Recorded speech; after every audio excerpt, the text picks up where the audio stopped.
우리 정부는 국제사회에 민주 대한민국의 복귀를 알리고 새 정부의 국정 철학 및 대외 정책을 설명하기 위해 그간 주요국의 대통령 특사단을 파견해 왔습니다. 이번에는 오는 24일부터 27일까지 이재명 대통령의 특사단이 중국을 방문할 예정입니다.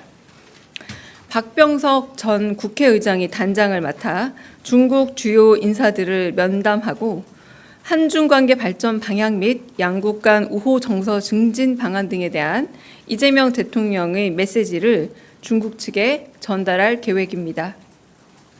특사단은 한중 전략적 협력 동반자 관계의 성숙한 발전을 지속 추진해 나가고자 하는 우리 정부의 의지를 전달하는 한편 양국 간 경제, 문화, 인적 교류 등 다방면에서의 활발한 교류와 협력 방안 등에 대해 폭넓게 의견을 교환할 예정입니다. 이번을 마지막으로 신정부 출범을 계기로 추진한 주요국에 대한 대통령 특사단 파견은 마무리됩니다. 우리 정부는 이번 포함 총 12개국에 특사를 파견하였으며 대미, 대일 특사단 파견은 이미 공지한 대로 대통령의 방미와 방일이 확정됨에 따라 추진하지 않았습니다. 이상입니다. 혹시 질문 있으실까요?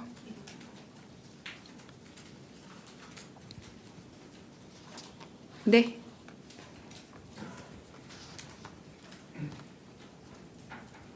네, 저 YTN의 정인용이라고 하는데요. 혹시 이번에 중국 특사단 나갈 경우에 중국 측의 어떤 인사들과 만나는지도 혹시 소개가 가능하면 해주시면 감사하겠습니다. 네, 좀 일정과 함께 말씀을 드리자면 25일 월요일에는 왕이 외교부장 겸 중앙외판 주임과의 면담 및 오찬이 있습니다. 그리고 26일 화요일에는 한정 국가부주석 면담, 그리고 자오러지 전인대 상무위원장과의 면담이 예정되어 있습니다. 네. 네, 대변인님 뉴시스 김경록입니다. 그 대통령님께서 그 해외 순방 방미 방위를 위해서 순방 나가시는 기간에 그 중국 특사단을 파견하시는 이유가 있을지 여쭤봅니다. 네, 뭐 특별한 이유라기보다 아무래도 이제 한중일, 그 한일중 이 관계에 있어서 아시아에서의 중요성이 있기 때문에 뭐 그런 부분에서 일본을 방문하면서 특사단 파견과 함께 외교의 복귀를 알리는 의미로, 그리고 또 마지막 특사단 아닙니까? 네, 그래서 방미 그리고 방일 일정은 특사단이 없는 이유 중에 하나가 이제 정상 방문을 하기 때문이니까 이로 이제 한국의 그런 외교가 정상화되었다라는 이 부분을 이제 8월 말에 알리는 것으로 끝나는 과정에서 동시 추진되지 않았나 짐작해 봅니다. 네. 네, 먼저 손 드셔서 네. 네, 대변인님 채널A 홍지은입니다. 이번에 대중 특사단 갈 때 혹시 대통령 친서를 좀 따로 들고 갈지 궁금하고, 또 가서 시진핑 주석 만남 일정은 좀 예정된 게 없는지 궁금합니다. 그리고 이건 다른 질문인데 그 조현 그 외교부 장관이 급히 미국 간 것과 관련해서 좀 여러 가지 해석들이 나오는데 대통령실은 좀 어떻게 바라보는지도 궁금합니다. 네, 친서는 마련되어 있습니다. 그러니까 양 국민의 민생에 실질적으로 기여하는 한중 관계를 만들어 가자라는 대통령님의 생각이 담겨 있고요. 뭐 이 정도의 내용에서 아주 구체적 내용은 제가 잘 기억은 못 하겠습니다. 그리고 시진핑 주석과의 만남은 여러 차례 이제 그 만남을 주선하고 맞춰 가려고 했지만 좀 양쪽의 일정이 좀 잘 맞지 않아 가지고 그래서 지속 협의했으나 아마 일정상의 이유로 시 주석과의 만남은 없지 않을까 싶긴 하고요. 그리고 지금 만나는 뭐 자오 위원장 같은 경우도 우리 국회와 오랜 동안 교류를 해왔고, 그리고 한중 관계에 대한 이해도도 높고 국가 부수반으로서 또 대통령 취임식, 미국의 그 대통령 취임식에 대신 참여한 인사이기도 합니다. 그런 부분에서 외교 안보 분야를 총괄하고 있는 사람을 만나고 있다라고 말씀드릴 수 있겠고요. 세 번째, 그 조현 장관 같은 경우는 워낙에 한미 정상회담이 여러 가지로 좀 더 조율할 부분도 있고, 요건 제가 조금 이따가 비보도 전제로 조금 더 백 이야기는 더 들려드릴 수도 있기도 한데요. 그래서 갑작스러운 방미 일정은 아니다. 그래서 조금 더 긴밀한 조율을 위해서 일본을 가지 않고 바로 미국으로 출국했다 이렇게 말씀드리고 조금 이따가 좀 더 백을 해드리겠습니다. 네. 네. 먼저 아이고 죄송합니다. 네. 네. 아리랑 TV 송유진입니다. 대변인님 그 대중특사 단장은 말씀해 주셨는데 뭐 구성이나 몇 분으로 구성되는지 좀 더 말씀해 주실 수 있을까요?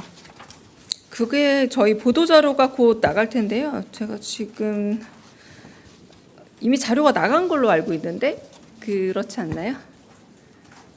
제가 이름을 다 일일이 기억을 못하는데 여기 이름을 잘못 말씀드리면 큰일 나서 제가 좀 확인해서 그거는 문자 공지로 올려드리도록 하겠습니다. 네. 네. 네, 대변인님 저 MBN 표선우입니다. 저도 방미 관련해서 좀 여쭙고 네. 싶은데 이재명 대통령이랑 트럼프 대통령이 첫 정상 통화를 할 때 그 동맹 라운딩 이야기가 나왔었잖아요. 그래서 첫 정상회담을 하게 되면 두 정상이 좀 동맹 라운딩을 하지 않을까에 대한 뭐 예측과 기대도 있었는데 이번 방미에서 이런 동맹 라운딩 가능성이 좀 있는지 여쭙고요. 만약 없다면 이게 뭐 조선소 방문이나 좀 바쁜 일정 때문에 없게 된 건지 물밑에서 조율은 좀 시도를 하셨었는지가 궁금합니다. 동맹 라운딩은 혹시 골프 라운딩 말씀하시는 걸까요?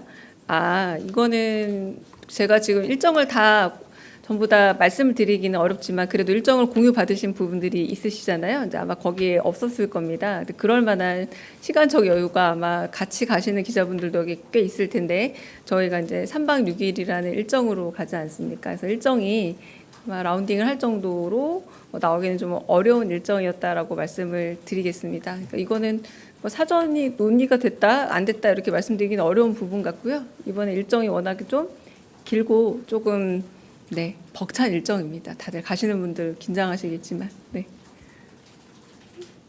다른 질문 먼저 여기 성승훈 기자 먼저 질문 듣고 하겠습니다. 네. 네, 대변인님 매일경제 성순입니다. 좀 다른 질문 드리고 싶은데 아까 뭐 사람을 살리는 금융정책 시리즈 말씀을 주셨는데 뭐 채무 완화라든지 뭐 이런 구체적으로 좀 대통령께서 지시하셨거나 아니면 어제 그 대수보 회의에서 좀 참모분들께서 이런 안이 하면 좋겠다 제안 주신 게 있는지 말씀해 주실 수 있으실까요?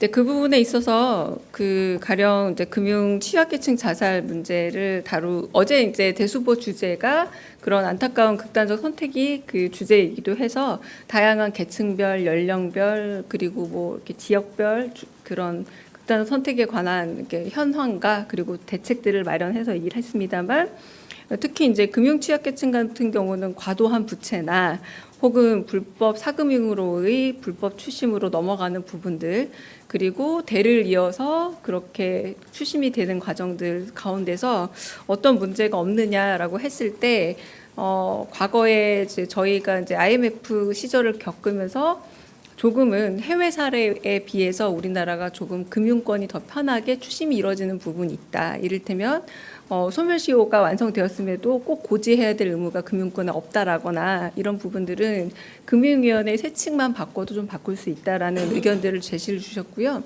그렇게 세칙을 바꿔서 되는 부분과 혹은 국회에서 법률을 바꿔야 될 부분들이 있다면 이런 부분들도 기왕이면 되게 다른 여타 나라들과 같은 수준으로 돌아가서 금융권이 한편으로 꼭 이렇게 추심을 털어버려서 불법 사금융으로 넘겨서 계속해서 이렇게 추심의 덫에 빠지게 하는 것보다 사람을 살릴 수 있게끔 금융으로 인한 자살자 구제 대책에서 그렇게 얘기가 나왔고요. 또 한편으로는 전세자금 대출을 사기 이 문제에 있어서 저희 보증 비율이 100%였지 않습니까? 원래 전세자금 대출에 있어서 이 보증 비율이 너무 높다가 보니까 오히려 금융권은 더 안전했지만 전세를 들어가신 분들에게 이 100%의 피해가 다 데려왔던 부분이 없지 않느냐. 이럴 때는 좋은 의도로 아무리 설계를 했더라도 작용이 있으면 부작용이 있을 수 있으니까 금융정책을 만들 때에는 이런 부작용에 대한 부분도 꼭 고려해서 만들어야 한다. 이때 당시는 그냥 전세자금을 원활하게 대출해 준다는 목적이었을지 모르지만 결론적으로 너무 많은 전세 사기 피해자가 양산되지 않았느냐. 이런 식으로 해서 이 부분도 검토를 하고 그래서 참모진은 약간의 그 수정 이후에 많이 줄었다라는 이런 보고도 하고 그래서 좀 더 대책을 마련하겠다는 얘기를 하셨고요. 그러면서 또 지난번에 산업재해 같은 경우는 금융 조금 규제를 해서 되려 산업재해를 좀 더 줄일 수 있지 않느냐라는 방안을 금융위에서 좀 내지 않았습니까? 아이디어를. 그런 것들을 통해서 사람을 살리는 금융 제도에 대한 것들을 조금 경제수석이라던가 재정보좌관이라던가 정책실장님께서 좀 아이디어를 짜서 이런 부분들을 시리즈로 만들어 보면 좋겠다. 이런 흐름이었습니다. 네. 네. 네, 연합뉴스 양문의 김은정입니다. 그 중국 특사단이 그 전달하게 되는 대통령 친서에 시진핑 주석의 에이펙 정상회담 초청 내용도 들어있는지 궁금하고요. 또 애초에 중국 측에서 대통령의 전승절 참석 의사를 빈공식적으로 타진한 걸로 알고 있는데 우원식 국회의장이 참석하게 되는 부분에 대한 언급이 있는지도 궁금합니다. 네, 에이펙 내용이 들어가 있는지는 제가 친서 내용을 확인해 보진 않아서 정확하게 알 수 없습니다. 아까 말씀드린 것처럼 좀 더 양국민의 민생에 실질적으로 기여하고 호혜적인 방향 안에서 한중 관계를 좀 더 만들어 가자라는 대통령 생각이 있고 그중에 에이펙이 담겨 있을지는 제가 잘 모르겠습니다. 그리고 두 번째 그 전승절 행사 같은 경우는 일단 뭐 대신이란 표현은 잘못된 표현이고요. 근데 국회에도 초청이 간 겁니다. 그래서 국회 수장인 우원식 국회의장이 그 초청에 응한 거고요. 저희가 대통령실에 초청이 왔는지 그리고 초청에 대해서 응했는지 응하지 않았는지에 대해서는 아직 말씀드리기 좀 만한 내용이 없고 말씀드리기 어려운 것으로 알고 있어서 정리되는 대로 말씀을 드리거나 하겠습니다. 네.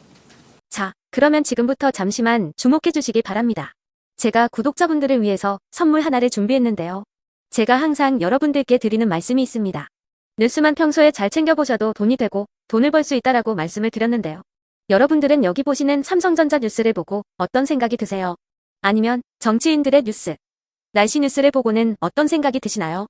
그냥 뉴스만 보고 끝내는지 아니면 이 뉴스를 어떻게 이용할 수 있는지 이 부분을 고민하고 계시는지를 되물어 보고 싶습니다. 그 이유가 뭐냐 하면 제가 지난번에 여러분들께 뭐라고 말씀을 드렸었죠? 지금은 반도체 섹터를 눈여겨보셔야 한다고 말씀드렸습니다. 그리고 나서 이런 썸네일들을 뉴스를 통해서 많이 보셨을 겁니다. 반도체 내용이 이슈가 됐을 때 부자들은 어떻게 생각할까요? 반도체 관련주들은 뭐가 있는지, 어떤 종목이 가장 좋은지, 어디에 투자해야 돈이 몰리는지 자연스럽게 생각한다고 제가 말씀을 드렸죠. 그 이유가 뭐냐 하면 부자들이 봤을 때는 이슈가 곧 돈으로 이어지고 그 이슈가 나에게 돈을 벌어준다는 경험적 확신이 있기 때문에 부자들은 항상 이런 사회적 이슈를 관심 있게 챙겨본다고 제가 말씀을 드렸습니다.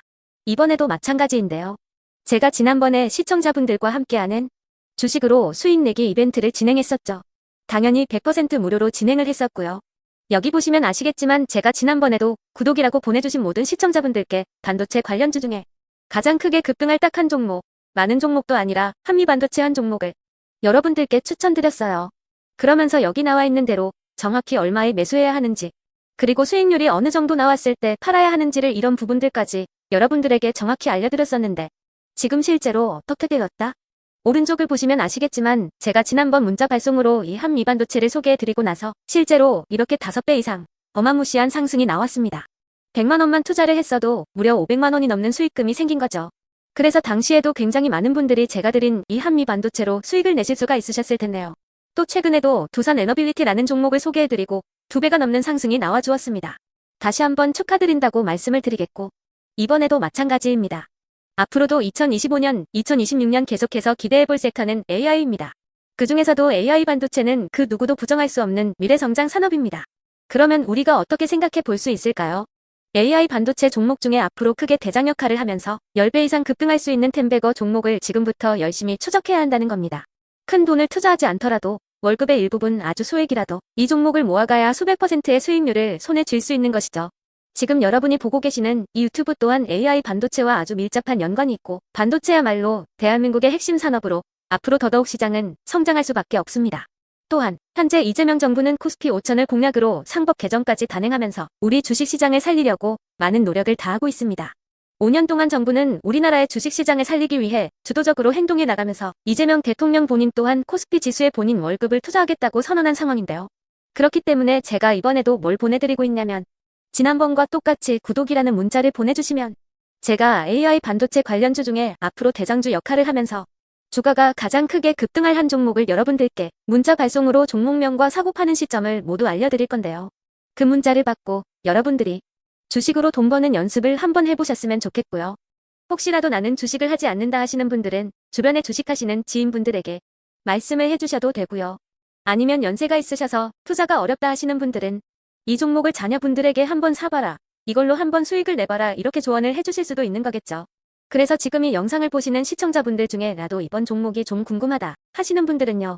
누구나 상관없이 그리고 어느 시간대나 상관없이 부담 없이 010-2250-0333번으로 구독이라는 문자 보내주시면 제가 이번에도 똑같이 무료 추천 급등주 문자를 보내드리겠습니다. 이해되시겠죠? 제 번호 010-2250-0333번으로 구독이라는 문자 보내주시면 여러분들이 직접 이슈를 통해서 돈 버는 연습을 해보실 수가 있는 거고 제가 돈을 받는 것도 아니고 투자를 대신해 드리는 것도 아니기 때문에 부담 없이 신청해 주시면 되는 겁니다. 그리고 수익이 나면 저는 다른 것은 하나도 바라지 않습니다. 제 채널에 구독, 좋아요 한 번씩만 눌러주시라. 이렇게 다시 한번 말씀을 드리겠습니다.